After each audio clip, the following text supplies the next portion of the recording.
Hello friends and welcome to the Exams Made Simple. So we are back again with the Hindu Complete Newspaper Analysis for 10th of November 2020. 10 नवंबर 2020 का the Hindu newspaper analysis देखेंगे.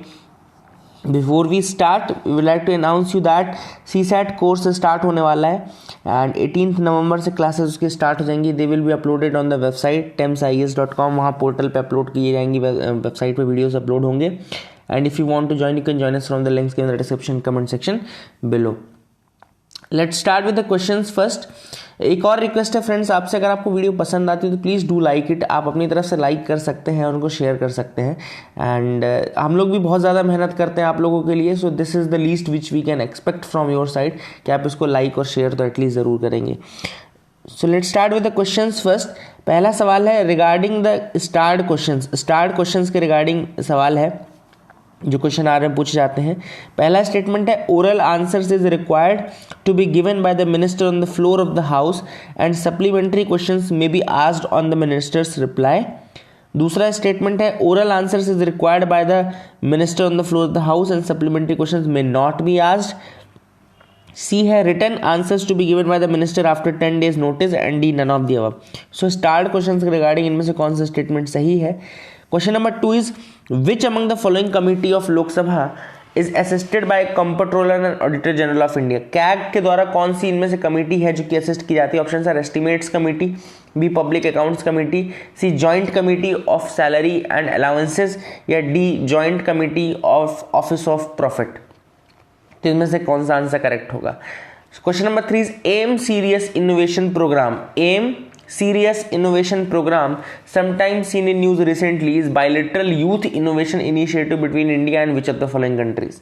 तो India और कौन सी country के साथ ये एम सीरियस इनोवेशन प्रोग्राम हुआ. Option are A USA, B Russia, C Poland, या D France. So these are the 3 questions for you today. Please do try to answer. Pause करके आप आंसर कर सकते हैं, मैं आपको आंसर बता देता हूँ एक एक करके. The answer for the first question is a, जो मैंने पूछा था कि स्टार्ट क्वेश्चन के रिगार्डिंग. तो स्टार्ट क्वेश्चन वो होते हैं जहाँ पे एक ओरल आंसर रहता है, और ओरल आंसर होता है इसलिए वहाँ पे सप्लीमेंट्री क्वेश्चंस पूछे जा सकते हैं. ठीक है ना, तो ये आपको याद रखना है. क्वेश्चन नंबर 2 पूछा था मैंने कि लोकसभा में इनमें से कौन सी कमेटी जिसको असिस्ट करने के लिए कैग की जरूरत पड़ती है. तो पीएसी यानी कि पब्लिक अकाउंट्स कमेटी जो है वो करेक्ट आंसर होगा. और तीसरा सवाल पूछा था M serious innovation programme sometimes in news is a bilateral youth innovation initiative between India and which of the following countries. तो एम सीरियस जो है वो इंडिया और रशिया के बीच का है. याद रखिएगा अभी हुआ 14 दिनों का वर्चुअल समिट होगा इसमें. ठीक है ना, स्कूल चिल्ड्रंस भी पार्टिसिपेट करेंगे. तो इंडिया और रशिया के बीच का है ये M series. So these are the 3 questions and 3 answers for you, जो कि मैंने आपको बता दिया. I hope you learn something from these. Now map of the day देख लेते हैं. मैप ऑफ द डे में आज हम देखेंगे अंडमान एंड निकोबार आइलैंड्स. पूरा एक डिस्क्रिप्शन थोड़ा इंपॉर्टेंट है, ये काफ़ी ज़्यादा इंपॉर्टेंट मैप है, देख लेते हैं. सबसे ऊपर आपको दिख रहा होगा, देखो कोको चैनल. ये कोको चैनल दिख रहा है, ये कोको चैनल दिख रहा होगा आपको. ये है नारकोंडम आइलैंड्स. नारकोंडम आइलैंड्स है यहाँ पे, नारकोंडम आइलैंड. देन ये आपका नॉर्थ अंडमान वाला रीजन आता है. नॉर्थ अंडमान के नीचे आपका साउथ मिडिल अंडमान आता है. ओके, नॉर्थ अंडमान, फिर मिडिल अंडमान, फिर साउथ अंडमान और फिर लिटिल अंडमान. ये ऑर्डर याद रखो. सबसे पहले तो इसको अरेंज करवा सकता है यूपीएससी. क्या बोलेगा कि इसको अरेंज करो आप नॉर्थ टू साउथ या साउथ टू नॉर्थ. तो वहां पे कंफ्यूज मत होना. NMSL याद रखेगा, north middle south and then little. ठीक है, north middle south and little. और साउथ अंडमान और लिटिल अंडमान के बीच, S और L के बीच में जो है वो आपका डंकन पैसेज है. This is the Duncan passage between south Andaman and little Andaman. तो इसको बहुत इंपॉर्टेंट तरीके से याद रखेगा.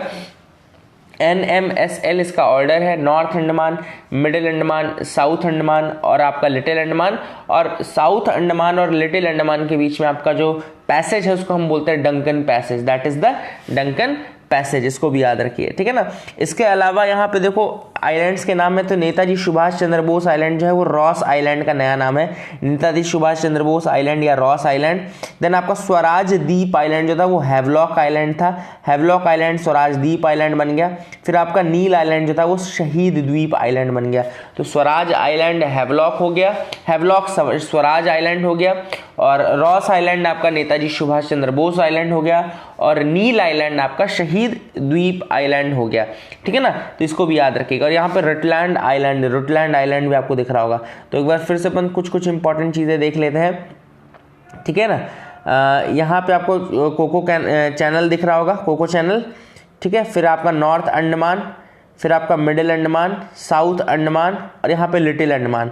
साउथ अंडमान और लिटिल अंडमान के बीच में आपका डंकन पैसेज, ठीक है ना। और ये 10 डिग्री चैनल दिख रहा है। अंडमान और निकोबार आइलैंड ग्रुप के बीच में जो ये चैनल है, इसको 10 डिग्री चैनल कहा जाता है, ठीक है ना। अंडमान और निकोबार के बीच में यहाँ पे आपका 10 डिग्री चैनल है। तो ये देखो 10 डिग्री चैनल के नीचे भी क्या क्या चीज़ें हैं ये भी दिखा देता हूँ।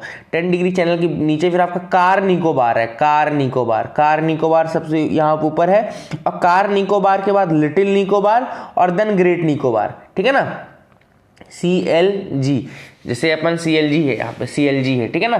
कार निकोबार, फिर लिटिल निकोबार और ग्रेट निकोबार, ठीक है। ग्रेट निकोबार के पास आपका इंदिरा पॉइंट आपका ग्रेट निकोबार आइलैंड के पास ही लाई करता है। ग्रेट निकोबार में इंदिरा पॉइंट लाई करता था, ठीक है ना। तो इसको याद रखना। और सोम्ब्रेरो चैनल जो है वो आपका कार निकोबार और लिटिल निकोबार के बीच में सोम्ब्रेरो चैनल भी है, तो ये भी इसको आप याद रख सकते हैं। तो एक बार शुरू से ऊपर से दिखाता हूँ। कोको चैनल सबसे ऊपर, देन उसके साइड में आपको नारकोंडम आइलैंड्स दिख रहा होगा, देन नॉर्थ अंडमान के नीचे मिडिल अंडमान के नीचे साउथ अंडमान, ठीक है ना। फिर यहाँ पे रॉस आइलैंड का नया नाम नेताजी सुभाष चंद्र बोस, हैवलॉक का नया नाम स्वराज द्वीप आइलैंड, और नील आइलैंड का नया नाम आपका शहीद द्वीप आइलैंड, ठीक है ना। साउथ अंडमान में आपका कैपिटल इसकी पोर्ट ब्लेयर लाई करती है, ये भी याद रखिएगा। साउथ अंडमान वाले रीजन में कैपिटल पोर्ट ब्लेयर लाई करती है, ठीक है। यहाँ पे नॉर्थ सेंटिनल आइलैंड और रटलैंड आइलैंड दिख रहा है। फिर उसके नीचे डंकन पैसेज साउथ अंडमान और लिटिल अंडमान के बीच में है। डंकन पैसेज साउथ अंडमान और लिटिल अंडमान के बीच में है। फिर उसके बाद अंडमान सी तो दिख ही रहा है। 10 डिग्री चैनल जो है वो अंडमान और निकोबार को डिवाइड करता है, 10 डिग्री चैनल। तो 10 डिग्री चैनल के बाद आपको car Nicobar, CLG, car Nicobar, little Nicobar, और इसके बाद ग्रेट निकोबार, ये भी याद रखेगा। Car, little and great. NMSL ऊपर, CLG नीचे है, ठीक है ना। फिर ग्रेट निकोबार के पास आपका इंदिरा पॉइंट है, और आपका जो लिटिल कार निकोबार और लिटिल निकोबार के बीच सोम्ब्रेरो चैनल भी आपको देखने को मिलेगा। So this was the map of Andaman and Nicobar islands. काफी इंपॉर्टेंट मैप है और काफी अच्छे से अपन ने डिस्कस भी किया। तो आई होप यू गॉट क्लैरिटी, आपको समझ में आया होगा और आपने कुछ नया सीखा होगा। आगे मूव करते हैं कुछ इंपॉर्टेंट न्यूज आइटम्स जो हिंदू के अलावा है। Atal innovation mission and Sirius. तो Atal innovation mission and Sirius जो है ये रशिया और इंडिया के बीच का जॉइंट इनोवेशन मिशन है। एम सीरियस इनोवेशन प्रोग्राम 3.0 इसको कहते हैं। M serious innovation programme 3.0। अब फैक्ट्स इसके रिलेटेड क्या है कि एम सीरियस प्रोग्राम जो है it is the first Indo Russian bilateral youth innovation initiative. It is the first Indo Russian bilateral youth innovation initiative that seeks to develop technological solutions both web and mobile based for the two countries through a 14-day virtual program। तो 14 दिनों का virtual programme होगा और यहाँ पे technological solutions develop करने की कोशिश की जाएगी। Mobile based technological solution, web based technological solutions for the two countries, ठीक है ना, एंड इंडिया एंड रशिया के स्कूल चिल्ड्रंस के रिगार्डिंग, ठीक है ना। दूसरा जो है न्यूज वो इंपॉर्टेंट है, 4 more biodiversity heritage sites, BHS biodiversity heritage sites for Karnataka. तो कर्नाटका की स्टेट गवर्नमेंट यानी कि कर्नाटका बायोडाइवर्सिटी बोर्ड ने डिसाइड किया है to declare 4 more areas in the state as biodiversity state heritage sites. तो बायोडाइवर्सिटी हेरिटेज साइट्स जो डिक्लेयर करने की पावर है, अगर आप नेशनल बायोडाइवर्सिटी एक्ट 2000 देखोगे तो उसमें ये स्टेट गवर्नमेंट के पास ही पावर है। स्टेट का जो ये बायोडाइवर्सिटी बोर्ड है वो बताता है और स्टेट गवर्नमेंट डिक्लेयर कर देता है। तो अब 4 कौन से बायोडाइवर्सिटी हेरिटेज साइट्स हैं इस बार जो कर्नाटका के लिए आए हैं वो है, देखो अंतरगंगे बेटा इन कोलार, ये देखो ये यहाँ पे लिखा हुआ है। तो अंतरगंगे बेटा इन कोलार, देन आदि नारायण स्वामी बेटा इन चिकबलपुर, देन आपका Mahima Ranga Betta in Nelamangala Bengaluru and Urumbi area on the Kumaradhara river basin Dakshina Kannada. तो ये 4 रीजन्स है, अंतरगंगे बेटा एंड आदि नारायण स्वामी बेटा, महिमा रंगा बेटा और आपका Urumbi area on the Kumaradhara river basin. तो ये 4 एरियाज हैं जो कि बायोडाइवर्सिटी हेरिटेज साइट्स के रूप में सेलेक्ट हुए हैं, बायोडाइवर्सिटी हेरिटेज साइट्स हैं, याद रखिएगा। और ये पावर जो है वो स्टेट गवर्नमेंट के अंदर ही है, ये आपका नेशनल बायोडाइवर्सिटी एक्ट 2002 बताता है, ठीक है ना, तो इसको भी याद रखिएगा। आगे मूव करते हैं न्यूज एनालिसिस में। तो कोविड-19 vaccine could be 90% effective claims Pfizer. तो कल मैंने एक अलग से सेपरेट वीडियो बनाया था इसके ऊपर, आपको अगर आपने नहीं देखा है तो आप जरूर देख लीजिएगा। उसमें 6-7 मिनट में मैंने पूरी चीजें बताई थी। एक्चुअली फाइजर और बायोनटेक ने मिलकर के ये बनाया है, ठीक है ना। तो याद रखिएगा किसने किसने मिलकर के ये वैक्सीन बनाई है। तो एक तो अपनी हो गई फाइजर एक अमेरिकन फार्मास्यूटिकल कंपनी है, इसके साथ बायोएनटेक, याद रखिएगा बायोएनटेक। तो फाइजर और बायोएनटेक ने मिलकर के ये वैक्सीन बनाई है, ओके। और ये वैक्सीन उन्होंने कहा कि फेज 3 के ट्रायल्स में 90% इफेक्टिव देखने को मिली, 90% इफेक्टिव थी फेज 3 के ट्रायल्स में। अब किसी भी वैक्सीन को डेवलप करने के लिए मैंने पहले भी कई बार डिस्कस किया कि 3 फेजेस में वो उसका टेस्ट होता है। पहले कुछ लोग को दी जाती है, फिर ऐसे लोग को दी जाती है जिनके अंदर सिम्टम्स शोकेस कर रहे हो, फिर ज़्यादा मात्रा में लोगों को दी जाती है, 1000 लोगों को दी जाती है, ठीक है। तो ये 1 2 3 स्टेजेस होते हैं जिसमें फिर वैक्सीन की एफिकेसी और वैक्सीन की सिक्योरिटी, सेफ्टी दोनों देखी जाती है। एफिकेसी मतलब कि कितनी इफेक्टिव है, जैसे ये बोल रहे हैं 90% इफेक्टिव है, तो ये तो इसकी एफिकेसी हो गई। और इसके कितने साइड इफेक्ट्स हैं, क्या है, वो उसकी सिक्योरिटी और सेफ्टी में फिर आ जाएगा, ठीक है ना। तो these are the things which are covered in this. और यहाँ पे फाइजर ने कहा है कि उनकी वैक्सीन जो है वो 90% इफेक्टिव है। अब इसके जो डेटा है उसको टेस्टिंग की जाएगा, उसका डेटा की प्योरिटी देखी जाएगी कि कितना सही डेटा है, कितना क्या है, उसके बाद ही उसको यूज में लाया जाएगा। देखो बाकी की वैक्सीन के बारे में भी याद रखना, ऑक्सफोर्ड भी बना रहा है, एक कोवैक्सीन भी बना रहा था हमारा भारत बायोटेक हैदराबाद बेस्ड जो है। वैसे जो आपकी कोवैक्सीन है ये अगर आपसे पूछे कि ऑक्सफोर्ड वैक्सीन के लिए इंडिया में किसको मिला है, तो वो सीरम इंस्टीट्यूट ऑफ इंडिया को मिला है। ऑक्सफोर्ड वैक्सीन के साथ serum institute of India AstraZeneca के साथ जो कर रहे हैं वो सीरम इंस्टीट्यूट ऑफ इंडिया है, तो उसको भी याद रखना। इस बार CDS में क्वेश्चन पूछा था, मैंने कई बार पढ़ाया भी, ऐसा तो नहीं कि मैंने नहीं पढ़ाया, आपको कई बार पढ़ाया था मैंने आपको सीरम इंस्टीट्यूट ऑफ इंडिया का। अगला जो न्यूज़ है वो है finance panel submits report with sections on state finances. तो 15th फाइनेंस पैनल जो है यानी कि जो NK सिंह कमीशन है उसने अपनी रिपोर्ट सबमिट कर दी है to the president Ramnath Kovind. And यहाँ पे उन्होंने बहुत सारी चीज़ें कि कितना, जिस आप सबको पता है कि फिनेंस कमीशन जो होता है वो आर्टिकल 280 के अंतर्गत बनाया जाता है प्रेसिडेंट के द्वारा हर 5 सालों के लिए, ठीक है ना। 280 के अंतर्गत बनाया जाता है 5 सालों के लिए, कॉन्स्टिट्यूशनल बॉडी है फाइनेंस कमीशन। अब ये क्या बताती है कि कितना टैक्सेस का डेवल्यूशन किस तरीके से होगा, टैक्स का डेवल्यूशन कैसे होगा स्टेट्स के बीच में। जैसे ये सेंटर है अगर, तो वो स्टेट 1, स्टेट 2, स्टेट 3 इनको कितना कितना ट्रांसफर करेगा। So that devolution of fund between the centre and the states for the period 2021-22 to 25-26 मतलब 2021 से लेकर के 2026 तक के लिए अब ये devolution for this 15th finance panel, ठीक है ना। तो all its unique terms of reference considering a new non-lapsable fund for financing national security and defense spending। तो इसमें कुछ नई चीज़ें भी थी, जैसे कि इस बार कुछ नए कंसेप्ट जैसे non-lapsable fund for financing national security and defense spending and offering performance incentives to the states। मतलब जो स्टेट्स अच्छा परफॉर्म करेंगे उनको परफॉर्मेंस इंसेंटिव्स भी दिया जाएगा, ठीक है ना। और non-lapsable फंड दिया जाएगा for security and defence spending, ठीक है ना। तो ये सारी चीज़ें बताई जाएंगी। Apart from the main report, जो मेन रिपोर्ट है उसके अलावा एक और रिपोर्ट है जिसका नाम है फाइनेंस कमीशन इन कोविड टाइम्स। फाइनेंस कमीशन इन कोविड टाइम, ऑब्वियसली बात है कोविड हमेशा नहीं रहेगा, इसलिए इस बार जो ये रिपोर्ट है ये स्पेशल रिपोर्ट है ना। तो फाइनेंस कमीशन इन कोविड टाइम्स, और इसमें फाइनेंस कमीशन ने 2 वॉल्यूम प्रेजेंट किए हैं, जिसमें फर्स्ट वन जो है वो फोकस कर रही है on the state of the centres finances. जो फर्स्ट है वो state of the centres finance, centre के फाइनेंस कैसे चल रहे हैं उसके बारे में। तो ये अगर आपसे कोई पूछे कि कमीशन किसने रिपोर्ट निकाली थी in the finance commission in the Covid times, तो ये फाइनेंस कमीशन ने निकाली थी, ठीक है ना। तो ये इसको याद रखना। और फर्स्ट वॉल्यूम इन्होंने सेंटर के फाइनेंसेस के बारे में बताया है, बाकी आपको सारी चीज़ें मैंने बता दी। आगे मूव करते हैं, देखते हैं और क्या इंपॉर्टेंट न्यूज़ आइटम्स है जिनके बारे में हमको डिस्कस करना है। You can move with me.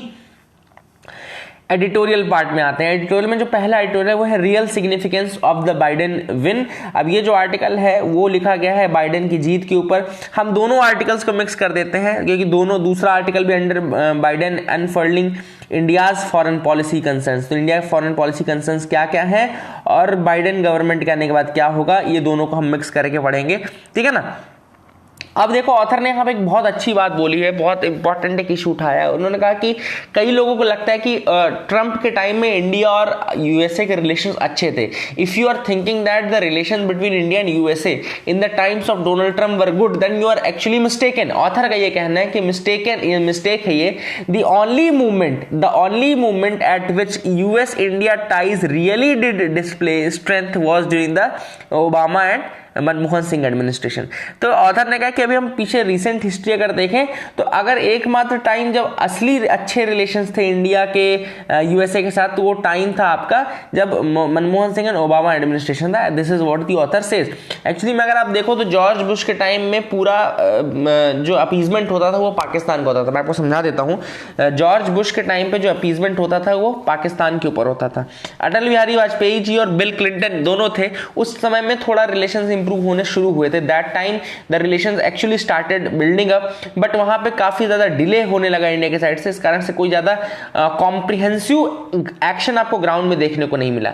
लेकिन एक्चुअली में जब उसके बाद फिर जैसे जॉर्ज डब्ल्यू बुश जब आए तो उस टाइम पे हमने ये देखा कि पाकिस्तान अपीजमेंट चल रहा था क्योंकि अफगानिस्तान के ऊपर कंट्रोल करना था और उसके लिए पाकिस्तान का अपीजमेंट होने लगा। देन इसके बाद जब दोबारा से ये बराक ओबामा गवर्नमेंट आई, बराक ओबामा गवर्नमेंट के टाइम पे जब मनमोहन सिंह प्राइम मिनिस्टर थे, एक्चुअल 2007-8 के बाद अगर आप देखो 8-9 के बाद, तो हमने वहां पे फिर सिविल न्यूक्लियर डील के ऊपर काफी ज्यादा चीजें की। लेमोआ का एग्रीमेंट उसी समय हमने पहले ही कर रखा था, मतलब उसके पूरे डिस्कशन जो है वो 2013, 14, 15 में ही चल रहे थे। तो अगर हमने देखा हो तो एक्चुअली में मनमोहन सिंह और बराक ओबामा का जो टाइम था that was the golden period for the relationship between India and the USA. यहां पे लिखा है देखो, Bush administration depended upon Pakistani cooperation for its war in Afghanistan, the Obama era. It was only when Mr. Obama was elected the president in 2009 with Mr. Biden as vice president that ties truly deepened. ties उस समय हमारी deep होना शुरू हुई थी। तो एक तरह से आप ये भी कह सकते हो कि बाइडेन के आने के बाद रिलेशंस और ज्यादा इंप्रूव होने की संभावना है। एक्चुअली जो इंप्रूवमेंट होता है वो हमको देखने को मिलेगा आफ्टर दिस न्यू रिजीम, ठीक है ना। The US agreed on a strategic partnership with India, supported India for permanent membership of the UN Security Council and NSG। तो अगर आपने देखा तो ओबामा गवर्नमेंट के टाइम पे ही यूएनएससी में मेंबरशिप हो चाहे एनएसजी में मेंबरशिप हो, यूएसए ने हमको सपोर्ट किया था, ठीक है ना। Then it helped us becoming a member of East Asia summit, East Asia summit का मेंबर बनने में हमारी मदद भी की। Promoted Indian engagement in Afghanistan, Afghanistan में हमारा एंगेजमेंट बढ़ाया, इंप्रूव किया। Then opening to central Asia encourage the European union to engage more closely with India, India के साथ और ज्यादा क्लोज एसोसिएशन में हम आ जाएं, इसके लिए उन्होंने और मदद की हमारी। और इंडो पैसिफिक में मिलिट्री टाइज को और ज्यादा इनहेंस किया, इंडो पैसिफिक में मिलिट्री टाइज को और ज्यादा इनहेंस किया, सिंपल सी बात ये भी रह गई। इसके अलावा post 2014 when the Modi administration came to power most of these initiatives whittled down. तो ऑथर का ये कहना है, अब ऑथर का ये पर्सनल व्यूज हो सकते हैं कि जो after the coming of Modi government these initiatives were whittled down और जो रिलेशन है वो थोड़ा हेवार चले गए, ठीक है ना। फिर सारा जो रिलेशन रहा वो डिफेंस और इसी का रह गया और बाकी के जो हमारी जो डील्स थी वो सब विटल डाउन करेंगे, ठीक है ना। Now author is saying that कि जो बाइडेन का गवर्नमेंट है दैट इज एक्चुअली बहुत ज़्यादा वो राइट्स बेस्ड और इन सब के बेस्ड है। जैसे कि कमला हैरिस का जो बहुत ज़्यादा जो पुश रहता है वो टुवर्ड्स राइट्स, ह्यूमन राइट्स इनके लिए रहता है। तो इसमें ऑथर का ये कहना है कि जैसे हो सकता है कि इस एक फील्ड में इंडिया के रिलेशंस अब यूएसए के साथ इतने अच्छे ना हो पाए। क्यों? क्योंकि वहाँ पर यूएसए क्लियर कट रहेगा और बहुत ज़्यादा स्ट्रेट फॉरवर्ड वो बातें करने वाला है, चाहे वो जम्मू कश्मीर का मुद्दा हो, चाहे वो एनआरसी का मुद्दा हो, चाहे वो सीएए का मुद्दा हो। तो ऑथर ने कहा है कि ये सारी चीज़ों के अगर हम देखें तो वहाँ पे हो सकता है कि इंडिया को थोड़ा बैक सीट लेनी पड़े। ठीक है ना। एंड अब ऑथर ने कहा है कि ये लिबरल डेमोक्रेसी, जब डेमोक्रेट्स आते हैं तो तब थोड़ा डेमोक्रेटिक वैल्यूज की और ज़्यादा वैल्यू बढ़ती है। तो वही ऑथर ने कहा है कि जो डेमोक्रेट अब दोबारा इलेक्ट हुए हैं, क्योंकि अभी तक रिपब्लिकन्स थे और डेमोक्रेट्स आए हैं, तो it might re energise India's democratic values as well.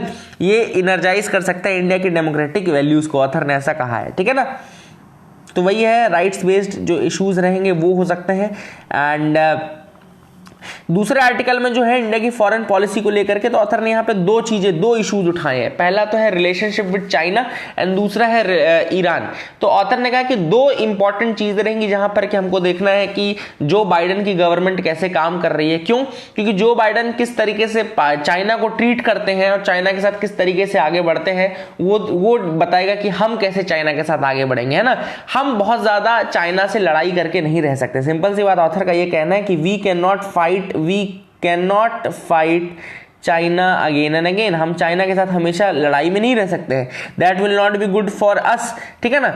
दूसरी चीज ये कि चाइना के साथ हमको अपने डिप्लोमेटिक टाइज बना करके रखना पड़ेगा। हम चाइना के साथ हमेशा वॉर की कंडीशन में नहीं रह सकते ना, कि हम आप सोचे कि हम डेवलप भी कर लें और वॉर की कंडीशन में रह लें, तो that will not be possible. So we have to maintain ties with China as well. दूसरी चीज जो ऑथर ने उठाई वो है कि they are hoping for a good US Iran relation. USA और ईरान का रिलेशन अच्छा हो, ऐसा इंडिया भी चाहेगा। अब इंडिया ऐसा क्यों चाहेगा कि यूएस और ईरान का रिलेशन अच्छा हो? बिकॉज अगर इनके रिलेशन अच्छे होते हैं, यानी कि अगर वो जो ईरान न्यूक्लियर डील है और ये सबसे सैंक्शंस हटा लेते हैं, तो India will be able to buy the oil, Iranian oil. हम ईरानियन ऑयल ले सकते हैं। We can sell our pharma and other goods to that country. तो न केवल हम उनका ऑयल खरीद सकते हैं, बल्कि हम अपना फार्मा प्रोडक्ट्स और जो दूसरी चीजें हम उनको बेच भी सकते हैं। The government may also feel less constrained in investing openly in oil and other infra projects in Iran. तो गवर्नमेंट को कोई दिक्कत नहीं होगी कि और दूसरे इंफ्रा प्रोजेक्ट्स और दूसरे जो प्रोजेक्ट्स हैं वहां पे ईरान में इन्वेस्ट करने की कोशिश करे। और जैसे इंडियन रेलवे है, वो भी कर जॉइंट कोलैबोरेशन में जा रहा था, लेकिन बिकॉज ऑफ दीज सैंक्शंस ये सारी डील्स जो है वो रुक गई। तो ऑथर वही कह रहा है कि अगर ईरान के साथ यूएसए अच्छे रिलेशंस रखेगा तो कहीं ना कहीं उसका फायदा हमको भी मिलेगा और दोनों कंट्रीज प्रॉस्पेरसली डेवलप हो सकती है। ठीक है ना। तो these are the things which are said by the author. ठीक है। सो आगे मूव करते हैं। तीसरा एडिटोरियल जो है वो lessons from Vietnam and Bangladesh. A very good article, very good article. पहले तो उसके फैक्ट्स लिख लो कि वियतनाम एंड बांग्लादेश जो है बांग्लादेश जो है it has became the second largest apparel exporter after China. Apparel का सेकंड लार्जेस्ट एक्सपोर्टर बन गया Bangladesh after China. And Vietnam's exports have grown about 240% in the past 8 years. Vietnam के जो एक्सपोर्ट है वो पास्ट 8 सालों में, पिछले 8 सालों में 240% बढ़े हैं। So what has helped them, किस तरीके से इनकी मदद हुई, and what can India learn from them, India क्या सीख सकता है। तो ये उनकी सक्सेस स्टोरीज हैं। सबसे पहला तो देखो, अगर हम वियतनाम की बात करें तो एक ओपन ट्रेड पॉलिसी, देखो यहां पे लिखा हुआ है, an open trade policy and inexpensive work force and a generous incentive to foreign firms contributed to Vietnam's success. क्या क्या है? एक तो ट्रेड पॉलिसी इनकी ओपन है, लेस इन एक्सपेंसिव वर्कफोर्स है, and generous incentives to the foreign firms, incentives दिए गए फॉरेन फर्म्स को। इससे क्या है, वियतनाम का जो डेवलपमेंट हुआ काफी ज्यादा डेवलपमेंट हुआ। ठीक है ना। उन्होंने फ्री ट्रेड एग्रीमेंट किया, किसके किसके साथ किया? उनके इंपॉर्टेंट ट्रेडिंग पार्टनर चाहे यूएसए हो, ईयू हो, चाइना हो, जापान, कोरिया, बेसिकली इन सब करने। नाउ ये जो कंट्रीज इनके साथ उन्होंने डील की, and they do not charge import duties on products made in Vietnam. ये वियतनाम में बने हुए प्रोडक्ट्स के ऊपर ड्यूटीज भी नहीं चार्ज करती हैं कंट्रीज। तो ये जो एफटीएस साइन किए ये काफी यूजफुल रहे। तो वियतनाम का जो डोमेस्टिक मार्केट है that is open to the partners product. For example 99% of EU's product will soon enter Vietnam duty free. Open trade policy है, मतलब यहाँ के प्रोडक्ट इंपोर्ट वहां जाते हैं ड्यूटी फ्री, और बाहर के प्रोडक्ट्स भी 100% यहां पर आ सकते हैं। ठीक है ना, 100% यहां पर आ सकते हैं। ठीक है ना। Vietnam has agreed to change its domestic laws to make the country attractive to the foreign investors. अब वियतनाम जो है उसने अपनी कंट्री को अट्रैक्टिव ही बना के रखा है to foreign investors. Foreign firms can compete for local businesses. तो वियतनाम बिल्कुल ओपन चल रहा है, मतलब कि वो चाहता है कि वो बाहर के उसके भी जो प्रोडक्ट्स हैं उनको भी इंडिया में अपनी कंट्री में फ्रीली आने देता है, कोई दिक्कत नहीं उसको, ठीक है ना। और बाहर के जो बिजनेसमैन है वो आकर के यहाँ पे electricity, real estate, hospital, defence, railway projects में पार्टिसिपेट कर सकते हैं। तो Vietnam is being a single party state can ignore domestic voices, वो डोमेस्टिक वॉइसेस को भी इग्नोर कर देते हैं, कोई दिक्कत नहीं है। और एक ये रीजन है कि उन्होंने बहुत ज्यादा डेवलपमेंट भी किया है। वियतनाम के एक्सपोर्ट अगर आप देखो तो 2010 में $83.5 बिलियन थे और 2019 में $279 बिलियन हो चुके हैं, ठीक है ना। और बांग्लादेश की वहीं बात करें तो large export of apparels to EU and US, बहुत ज्यादा अपैरल वो सेंड करते हैं EU को, यूरोपियन यूनियन को, यूनाइटेड स्टेट्स ऑफ अमेरिका को, ठीक है ना। और यहाँ पे बांग्लादेश को प्रॉफिट मिल जाता है क्यों? क्योंकि वो LDC में आता है, लीस्ट डेवलप्ड कंट्रीज में आता है, तो ड्यूटी फ्री पूरा अपना सेंड करते हैं। और बहुत ज़्यादा मतलब इस तरीके से they are working very smartly to diversify the export basket also. अब वो केवल अपैरल में नहीं, अपने एक्सपोर्ट बास्केट को और ज़्यादा डाइवर्सिफाई भी कर रहे हैं, ठीक है ना। एंड वी आर ऑल्सो, जैसे इंडिया है, it accepts all the Bangladesh products duty free. Alcohol और टोबैको को अगर आप छोड़ दो तो बाकी सारे प्रोडक्ट हम ड्यूटी फ्री ही लेते हैं बांग्लादेश से, ठीक है। तो ये कुछ चीजें हैं जो कि डेवलप करने में मदद की हैं, जिन्होंने कि वियतनाम और बांग्लादेश को काफी ज्यादा आगे बढ़ाया है, ठीक है ना। वियतनाम से तो हम काफ़ी कुछ सीख सकते हैं, जैसे हमने देखा ड्यूटी फ्री और FTAs का कितना ज़्यादा महत्व है। इसके अलावा उन्होंने किस तरीके से अपनी ट्रेड पॉलिसी को ओपन रखा है, ठीक है ना। तो हमने इनमें से कौन सा मॉडल चुनना चाहिए, तो ऑथर ने यही कहा कि देखो कोई ऐसा क्लियर कट मॉडल हम we can learn from these, but ऐसा नहीं कि प्लेन हम किसी एक मॉडल को चुन लें और फिर उसी को फॉलो करना शुरू कर दें। जैसे वियतनाम ने बहुत सारा अपने डोमेस्टिक रूल्स को चेंज किया है ताकि इन्वेस्टर्स को अट्रैक्ट किया जा सके। तो ऐसी कुछ चीजें अपन भी ले सकते हैं कि कहाँ पे इन्वेस्टर्स को दिक्कत हो रही है, उन पॉइंट्स को अगर आप सही कर दें तो इन्वेस्टर्स आपके यहाँ जरूर आएंगे इन्वेस्ट करने, ठीक है ना। India's exports are more diversified. India का एक्सपोर्ट बहुत ज्यादा डाइवर्सिफाइड है। अगर हम वियतनाम से कंपेयर करें तो इंडिया का काफी ज्यादा डाइवर्सिफाइड है। इकोनॉमिक कॉम्प्लेक्सिटी इंडेक्स अगर आप देखें, which ranks a country based on how diversified and complex its manufacturing exports basket is, तो यहाँ पे ECI की जो रैंक है चाइना की वो 32 है, इंडिया की 43 है, वियतनाम की 79 है, बांग्लादेश की 127 है। तो इसका मतलब है कि हम बहुत ज़्यादा अच्छी कंडीशन में है, डाइवर्सिफाइड बास्केट है हमारा। और इकोनॉमिक कॉम्प्लेक्सिटी इंडेक्स जो है वो यही देखता है कि कितना डाइवर्सिफाइड है आपका एक्सपोर्ट बास्केट, ठीक है ना। तो याद रखिएगा economic complexity index, economic complexity index क्या देखता है कि कितना डाइवर्सिफाइड है आपका एक्सपोर्ट बास्केट, ये देखता है, ठीक है ना। एंड हमको वही है कि देखने की जरूरत है कि क्या हम अच्छे पॉइंट्स है जो इन कंट्रीज से ले सकते हैं, ठीक है ना। अब यहाँ पे देखो वियतनाम का जो एक्सपोर्ट टू GDP रेशियो है वो 107% है। तो ये मतलब कि बहुत ज़्यादा हाईली डिपेंडेंट है एक्सपोर्ट में। और जब हाईली डिपेंडेंट है आप एक्सपोर्ट में तो आपकी कंट्री में डॉलर तो बहुत ज़्यादा आता है, लेकिन कहीं ना कहीं जब वो डॉलर बहुत ज़्यादा आपकी कंट्री में आता है तो आप इकोनॉमिक अनसर्टेनिटी का बहुत बड़ा शिकार बन जाते हैं। फिर आप वल्नरेबल हो जाते हैं कि कहीं भी अगर डॉलर को इधर उधर कुछ हुआ तो आप फिर गए। तो ऑथर ने वही कहा कि हमको बहुत ज्यादा बैलेंस बना करके चलना है। कोई एक पॉलिसी हम क्लियर कट नहीं कर सकते, लेकिन हम हाँ लेसन जरूर ले सकते हैं, चाहे वो आपका चाहे वो बांग्लादेश हो चाहे वो वियतनाम, हम उनसे लेसन जरूर ले सकते हैं। आगे मूव करते हैं, देखते हैं और क्या इंपॉर्टेंट न्यूज आइटम्स है जिनके बारे में डिस्कस करना है। New parliament building will be bigger in size and have more amenities. तो नई पार्लियामेंट बिल्डिंग के बारे में बताया जा रहा है कि इसका जो आर्किटेक्चर है वो ट्रायंगुलर प्लॉट में हो रहा है। देयरफॉर द एग्जिस्टिंग जो नया बनेगा that proposed structure is triangularly shaped in contrast to the existing circular one. तो वो ट्रायंगुलर रहेगा ना कि सर्कुलर रहेगा। कॉन्स्टिट्यूशनल हॉल की बात करें तो at the core of the proposed parliament are the 3 spaces, 3 spaces है। एक तो है लोकसभा हॉल, दूसरा है Rajya Sabha hall and the central lounge built around an open courtyard interlinking them is the constitutional hall. तो एक लोकसभा हॉल, एक राज्यसभा हॉल और एक central lounge built around an open courtyard जो कि इंटरलिंक करेगा इन सबको कॉन्स्टिट्यूशनल हॉल करेगा, ठीक है ना, याद रखिएगा।